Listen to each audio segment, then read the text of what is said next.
few moments later.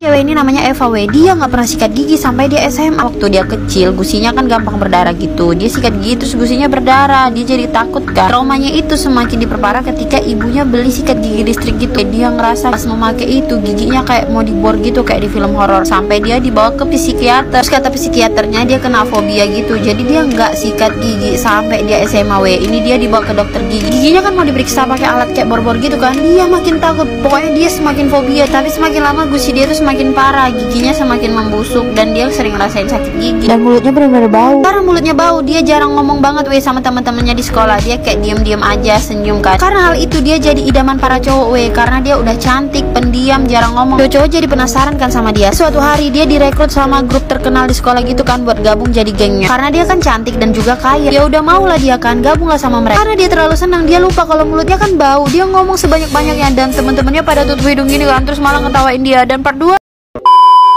ini namanya Cora W. Dia terlahir kayak nenek-nenek dan tua banget. Tapi dia setiap hari bertambah muda. Jadi semakin bertambah usianya, maka semakin muda pula bentuk wajahnya. Awalnya orang tuanya itu kaget banget kan ngelihat si Cora ini lahir dengan bentuk kayak nenek-nenek, rambutnya putih, badannya keriput. Nah, karena kelangkaannya itu, dari kecil udah banyak yang mau menculik dia. Bahkan waktu di rumah sakit dia udah hampir mau diculik nih, tapi untungnya ketahuan sama ibunya. Pernah juga kan pas orang tuanya lagi di taman, si Cora ini diculik dari tangan mamanya sendiri dengan orang yang sama. Tapi pas mau interogasi, penculiknya itu udah meninggal di dalam penjara. Jadi belum tahu nih alasannya kenapa dia pengen diculik. Pernah lagi pas dia lagi di sekolah, ada segerombolan orang bawa senjata terus menculik si Cora ini Untungnya si Cora ini dipakein kalung yang ada GPS-nya gitu kan sama orang tuanya. Jadi orang tuanya udah bisa langsung tahu posisinya dia. Terus dicegat gitu kan penculiknya. Nah, pas di kantor polisi ternyata si penculik itu cerita mereka disuruh sama sekelompok orang mengadut ilmu yang mempercaya tentang kehidupan abadi. Dan mereka percaya kalau si Cora ini bisa ditumbalkan untuk kehidupan keabadian. Dan part 2, jadi sekelompok penganut ilmu itu percaya kalau misalnya si Cora ini ditumbalkan, mereka bisa dapat kehidupan abadi. Dan siapapun yang bisa menculik si Cora ini dan dikasih ke mereka bakalan dikasih hadiah uang 1,2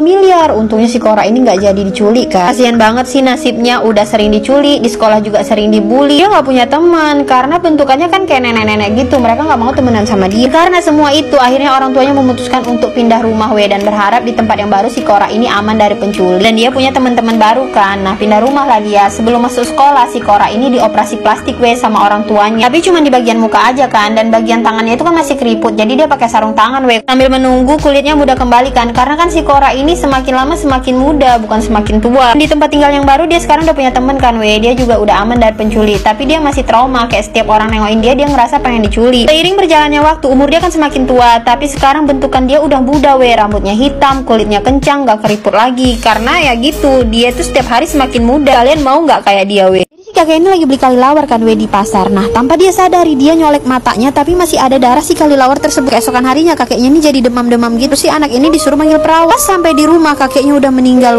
Nah, si perawat yang ngeliat kondisi kakeknya itu langsung gak mau nyentuh. Karena ternyata kata si perawatnya ini, kakek kalian itu kena virus yang dinamakan virus Ebola. Dan virus ini dapat menular ke kalian dari sentuhan, dari air liur, dari keringat, dari darah sekalipun. Bahkan ketika dia udah meninggal sekalipun, virus ini tetap bisa nyebar ke kalian. Setelah itu si perawat ini ngajak mereka cuci tangan kan. Terus mereka menghubungi tim medis gitu buat ngurusin si jasad kakeknya, karena mereka kan nggak boleh nyentuh. Terus si jasad kakeknya ini dan seluruh ruangan yang ada di situ disemprot gini supaya virusnya itu hilang kan. Terus barang-barang si kakek itu, pokoknya yang bersangkut pautan dengan kakek itu dibakar. Dan yang memakamkan si kakek itu pun yang boleh cuma tim medis. Setelah pemakaman selesai, mereka dikumpulin dan dikasih tahu kalau misalnya ada orang yang demam, batuk-batuk, jangan pernah sentuh ya, karena kemungkinan besar itu adalah virus. Kalau ketemu langsung dilaporin. Nah, mereka ini kan berhubungan langsung sama si kakeknya. Jadi mereka dipantau selama 21 hari sampai suatu hari tiba-tiba ibunya demam. Mereka dipantau selama 21 hari. Nah, suatu hari ibunya ini demam kan Nah, si suaminya ini ngeliat istrinya sakit, gak mau ngelaporin istrinya ke tim kesehatan. Karena suaminya ini takut kalau misalnya dilaporin ke tim kesehatan, istrinya bakalan dikarantina dan dia gak akan ketemu lagi sama istrinya Jadi suaminya ini mau diem-diem aja dan mau nyembuhin istrinya di suatu tempat kan. Tapi si anak ini marah sama ayahnya. Dia bilang, ayah gak boleh kayak gitu, itu namanya membahayakan ibu, membahayakan kita dan orang-orang.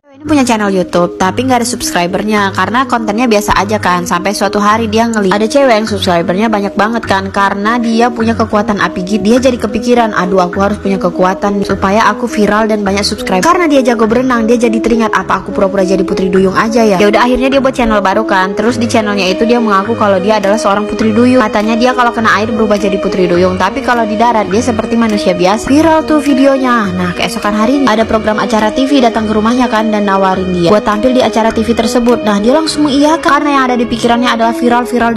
Yaudah besoknya si acara TV ini datang lagi kan ke rumahnya. Dia di video ini gitu kan berenang-renang di air, tapi si bapak ini bilang, kamu harus ngasih sesuatu yang unik, kalau ini mah biasa aja, coba kamu naik ke daratan dan rubah ekormu menjadi kaki. Nah dia panik kan, dia alasan, dia bilang aku capek, mungkin besok aja kita sambung. Oke kata si bapak-bapaknya. Kenapa semalam hari dia letakin ekornya ke dalam kolam tersebut. Jadi pas besok dia nyebur, dia langsung ganti ekor di dalam air kan. Dan ternyata cara itu berhasil. Tapi tiba-tiba part 2 berjalan lancar, dia berhasil tuh nipu orang-orang. Sampai suatu hari dia ketiduran sementara tim acara TV udah di depan rumahnya kan. Dia kebingungan nih nyari ekornya kok hilang kan. Ternyata pas dicari-cari ekornya itu dijemur di teras dia udah ketakutan banget kan. Jadi untuk mengulur waktu dia lempar kamera orang ini pakai batu. Nah selagi tim kameramen memperbaiki kamera, masuk ke dalam kolam. Nah aman tuh kan, dia nggak ketahuan. Nah si bapak-bapak pembawa acara ini bilang, kamu harus membuat aksi dimana kamu harus menyelam lama banget di dasar air. Putri Duyung kan bisa tinggal lama di air. Dia kebingungan kan bagaimana ya caranya. Nah untungnya dia punya akal nih, dia pakai alat pernafasan gitu kan di dalam air kecil gini bentuknya. Tapi sayangnya alat ini cuma bisa bertahan 30 menit. Ya udah nyebur kan dia tuh, beraksi lah dia. Sayangnya udah lebih dari 30 menit. Si pembawa acara bilang tahan dulu, sampai akhirnya dia bener-bener udah nggak tahan lagi akhirnya dia pingsan dan tiba-tiba dia bangun udah di rumah sakit aja. Dia takut banget buka YouTube-nya kan karena takut dibully. Tapi ternyata pas dia buka banyak yang support dia. Orang-orang bakalan tetap support dia walaupun dia bukan Putri Duyung karena channel dia itu tetap menghibur. Happy ending.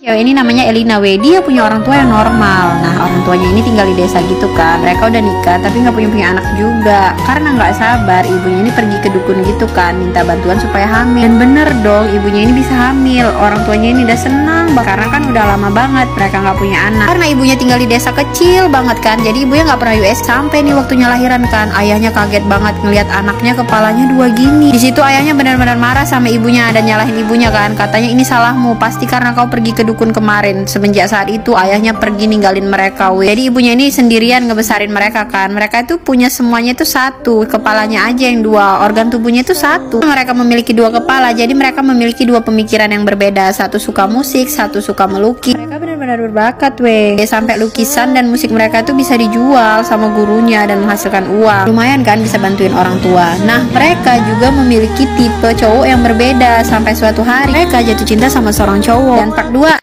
selama ini mereka kan suka sama cowok yang berbeda tuh, karena mereka punya tipe cowok yang beda. Selalu mereka berantem ngeributin cowok kan. Sampai suatu hari ibunya bilang, udah jangan berantem, suatu hari nanti kalian bakalan nemuin cinta sejati kalian bakalan menyukai satu orang yang sama. Dan bener dong, gak berapa lama mereka kayak ketemu sama satu orang cowok nih kan. Dan mereka benar-benar ngerasa jatuh cinta sama cowok itu. Dan cowok itu pun cinta juga sama mereka berdua kan. Si cowok ini benar-benar menerima mereka apa adanya Cowok ini gak pernah ngeluh dan gak pernah malu kan punya pacar mereka. Sumpah cowok kayak gini harus dilestarikan. Cowok-cowok sekarang mah lihat cewek pasti karena ada maunya. Jangan banget nih yang kayak gini. Sampai suatu hari si cowok ini harus pergi ke kota karena pekerjaan kan. Mereka bener-bener sedih banget karena susah banget buat mereka cinta sama satu orang cowok. Tapi sayangnya pas udah nemu cowok yang tepat, cowok itu malah pergi kan. Galau tuh mereka. Berbulan-bulan berlalu, tiba-tiba mereka dengar suara mobil dan ternyata itu pacar mereka dong. Pacar mereka datang dan bawa cincin gini ngelamar mereka. Ya udah nih, cewek ini namanya Eva dia nggak pernah sikat gigi sampai dia SMA. Waktu dia kecil gusinya kan gampang berdarah gitu, dia sikat gigi terus gusinya berdarah, dia jadi takut kan. Traumanya itu semakin diperparah ketika ibunya beli sikat gigi listrik gitu. Dia ngerasa pas memakai itu giginya kayak mau dibor gitu kayak di film horor. Sampai dia dibawa ke psikiater. Terus kata psikiaternya dia kena fobia gitu, jadi dia nggak sikat gigi sampai dia SMA. Ini dia dibawa ke dokter gigi. Giginya kan mau diperiksa pakai alat kayak bor-bor gitu kan. Dia makin takut, pokoknya dia semakin fobia. Tapi semakin lama gusi dia tuh semakin parah, giginya semakin membusuk dan dia sering ngerasain sakit gigi. Dan mulutnya benar-benar bau. Karena mulutnya bau, dia jarang ngomong banget sama teman-temannya di sekolah. Dia kayak diam-diam aja, senyum kan. Karena hal itu dia jadi idaman para cowok karena dia udah cantik, pendiam, jarang ngomong. Cowok jadi penasaran kan sama dia. Suatu hari dia direkrut sama grup terkenal di sekolah gitu kan buat gabung jadi gengnya. Karena dia kan cantik dan juga kaya. Ya udah mau lah dia kan gabung lah sama mereka. Karena dia terlalu senang, dia lupa kalau mulutnya kan bau. Dia ngomong sebanyak-banyaknya dan teman-temannya pada tutup hidung gini kan, terus malah ngetawain dia. Dan part 2, ketua Geng itu marah kan sama dia, ih sanalah jauh-jauh mulutmu bau. Pulang sekolah dia pergi ke dokter kan, tapi si dokter ini nyaranin dia buat suntik gusinya. Dia kan takut nggak mau dia. Akhirnya dia pakai larutan gitu kan buat ngurangin bau mulutnya. Dia kumur-kumur mulutnya, tapi langsung 1 botol gitu. Dia jadi sering sakit kepala kan. Ternyata kata dokter itu nggak baik buat kesehatannya. Sayangnya si larutan ini cuman bisa bertahan beberapa jam aja. Setelah itu mulutnya tetap bau lagi. Suatu hari pas lagi ada acara di sekolah, dia kan cantik nih. Ada orang yang nawari dia buat jadi model. Dia setuju dong. Nah sebelum pergi pemotretan dia kumur-kumur dulu. Nah foto-foto lah dia. Terus dia disuruh foto yang nampak senyum gigi gitu kan. Dia senyum kan dan dilihat dong gigi dia hitam gitu. Terus pas dia ngomong mulutnya bau kan. Si tukang foto ini marah dong sama dia. Dia disuruh pulang. Di situ dia benar-benar nangis kan dan dia bertekad untuk setuju ke dokter. Ya udah disuntikkan gusinya sama dokter. Terus gigi dia yang udah rusak itu diganti sama gigi palsu. Udah sekarang dia udah pede kan. Dia datangin si cewek yang ngebully dia itu. Dia tunjukin foto dia di majalah dan si cewek itu benar-benar gak nyangka. Terus sekarang giginya juga udah cantik dan mulutnya udah wangi. Jadi jangan lupa sikat gigi ya.